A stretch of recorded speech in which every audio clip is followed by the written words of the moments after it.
नमस्कार बंधुरा आमी सुप्रिया's किचेने आपनादेर सबाइके स्वागत। आज के आबारो एकटी नतून रेसिपि निये चले एसेछि बाच्चादेर पछंदेर एकटी कार्टून क्यारेक्टार पिकाचू और स्माइली रेसिपि निये। बाच्चारा आमादेर काछे अनेक समय अनेक रकम बायनाई करे थाके और तादेर बायना मेटानोर जोन्नो आमरा दोकान थेके अनेक रकम खाबारई तादेर किने दिये थाकी। और आजके आमरा सेई बायनाई मेटानोर जोन्नो यदि खूब कम उपकरणे कम समये यदि आमरा घरोया जिनिसपत्र दिये सेई खाबार बाड़ीते बानिये दिते पारी ताहले तादेर सेई आनंदटा तादेर द्विगुण हये जाय। चलुन पिकाचुर रेसिपिटा देखे नेওয়া যাক। আমি 5টা মিডিয়াম সাইজ আলুকে নিয়ে কুকারে অল্প একটু নুন দিয়ে সেদ্ধ করে রেখেছিলাম। এবার সেই আলুগুলোকে আমি গ্রেটারের সাহায্যে গ্রেট করে নিয়েছি। এবার এর মধ্যে দিয়ে দিলাম হাফ চা চামচ গোলমরিচের গুঁড়ো আর 4 চামচ সুজি আর 4 চামচ কর্নফ্লাওয়ার। এবার হাতটা ভালো করে পরিষ্কার করে নিয়ে আমরা যেভাবে রুটির আটা মাখি ওইভাবেই মেখে নেব। এই ডোটার মধ্যে আমরা কোনো রকম জল ব্যবহার করব না। আলুর যে ময়েশ্চার আছে তা সেটা দিয়েই আমাদের পুরোটা মাখা হয়ে যাবে। আর এই সময় যদি মনে হয় যে বাইন্ডিংটা ভালো করে হচ্ছে না তাহলে এই সময় আপনারা 1 চামচ কর্নফ্লাওয়ার দিয়ে দিতে পারেন। দেখুন আমার হচ্ছে না, একটু পাতলা রয়ে গেছে। আমি এর মধ্যে আরও 1 চামচ কর্নফ্লাওয়ার মিশিয়ে দেব। ভিডিওটি স্কিপ না করে সম্পূর্ণ দেখার অনুরোধ রইল। আর আপনি যদি আমার চ্যানেলে নতুন বন্ধু হয়ে থাকেন তবে আমার চ্যানেলটি সাবস্ক্রাইব করে পাশে থাকা বেল বাটনটি অন করে রাখবেন। আমি যখনই কোনো নিত্য নতুন রান্নার ভিডিও আপলোড করব সবার আগে আপনাদের কাছে নোটিফিকেশান চলে যাবে। দেখুন আমার ডোটা রেডি হয়ে গেছে।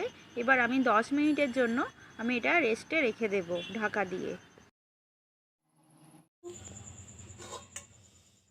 10 মিনিট পর ঢাকাটা আমি খুলে নিয়েছি। এবার এটাকে আরেকবার একটু মেখে নিয়ে আমি এখান থেকে ছোট ছোট বলের আকারে আমি লেচি কেটে নেব। দেখুন এরকম ছোট ছোট লেচি আমি কেটে নেব সবগুলো। আপনারা দেখতে থাকুন খুব সহজেই আমি কিভাবে পিকাচুটা রেডি করছি।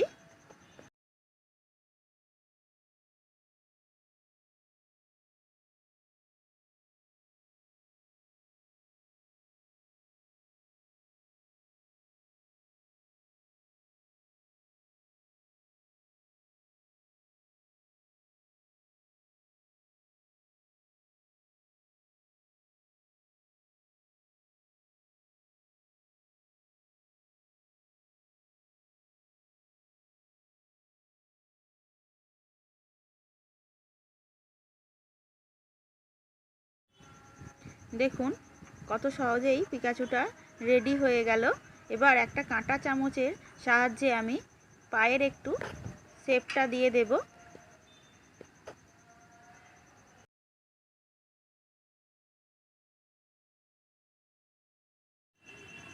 এবার একটা ছুরির সাহায্যে এখানটা একটু কাটিং করে নেব যাতে দেখতে সুন্দর লাগে। আর দুটো গোলমরিচ নিয়েছি, আমি এই গোলমরিচ দুটো চোখের জায়গায় বসিয়ে দেব।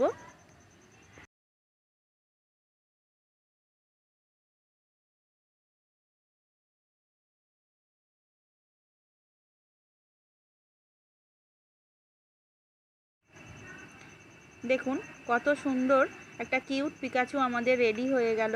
আপনারাও এইভাবে বাড়িতে বানিয়ে নেবেন, খুব ভালো লাগে। আর এটা বাচ্চাদের খুবই পছন্দের একটা রেসিপি। সবগুলো আমি এইভাবে পিকাচুগুলো রেডি করে নেব। এবার আমি স্মাইলি করে দেখাচ্ছি আপনাদের। এরকম একটা ছোট লেচি নিয়েছি। এবার কিছুটা কর্নফ্লাওয়ার ডাস্ট করে দিলাম। এবার কর্নফ্লাওয়ার দিয়ে আমি এটাকে বেলে নেব। দেখুন ছোট করেই রুটির আকারে বেলে নেব।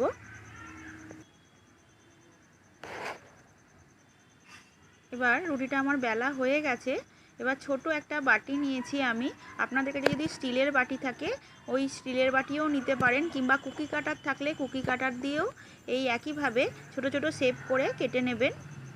দেখুন আমি 3টে এখান থেকে কেটে নেব।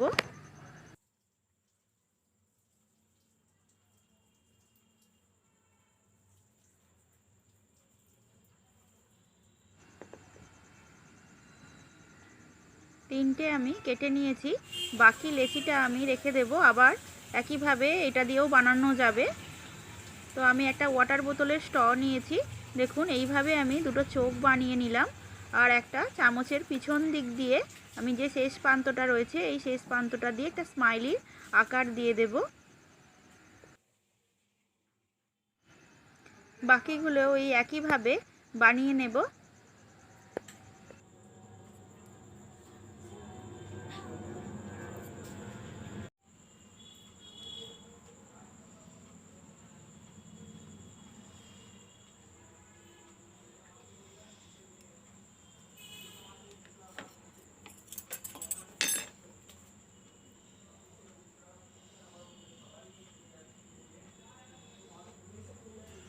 আমি সবগুলো পিকাচু আর স্মাইলি এইভাবে বানিয়ে নিয়েছি। দেখুন এবার এগুলো তেলে ভেজে নেব। গ্যাসের ফ্লেমটা মিডিয়াম করে আমি গ্যাসটা অন করে দিয়েছি। তার মধ্যে একটা কড়া বসিয়ে আমি 1 কাপের মতো সাদা তেল দিয়েছি। তেলটাও গরম হয়ে গেছে। মিডিয়াম ফ্লেমে অবশ্যই এটাকে করতে হবে।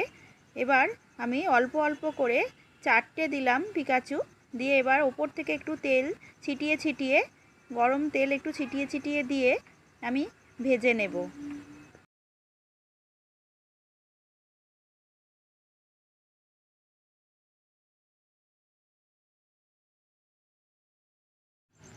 খুব আস্তে আস্তে এগুলোকে উল্টাতে হবে, না হলে ভেঙে যেতে পারে। দেখুন আমি চামচ নিয়েছি একটা, চামচের সাহায্যে হালকা হাতে এগুলোকে উল্টে পাল্টে আমি ভেজে নেব।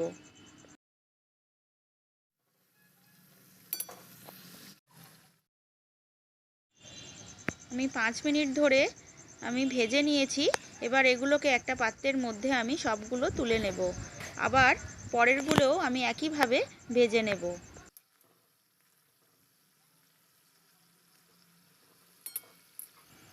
পিকাচুগুলো আমার ভাজা হয়ে গেছে। আমি এবার এগুলো অন্য পাত্রে তুলে নেব। আবার ওই একই তেলের মধ্যে আমি যে স্মাইলিগুলো রয়েছে আমি ওই স্মাইলিগুলোও একইভাবে ভেজে নেব।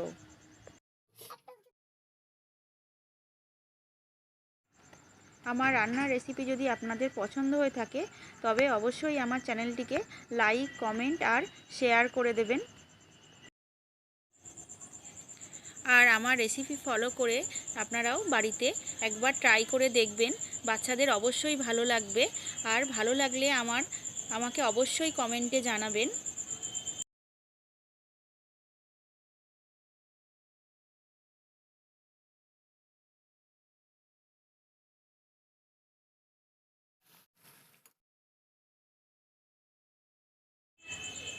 সবগুলো স্মাইলি আমি একইভাবে ভেজে নিয়েছি।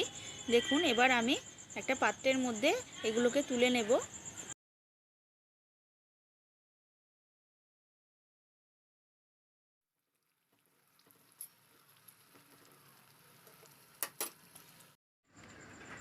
দেখুন পিকাচু আর স্মাইলি আমার ভাজা হয়ে গেছে। আমি একটা পাত্রের মধ্যে সার্ভ করে দিয়েছি।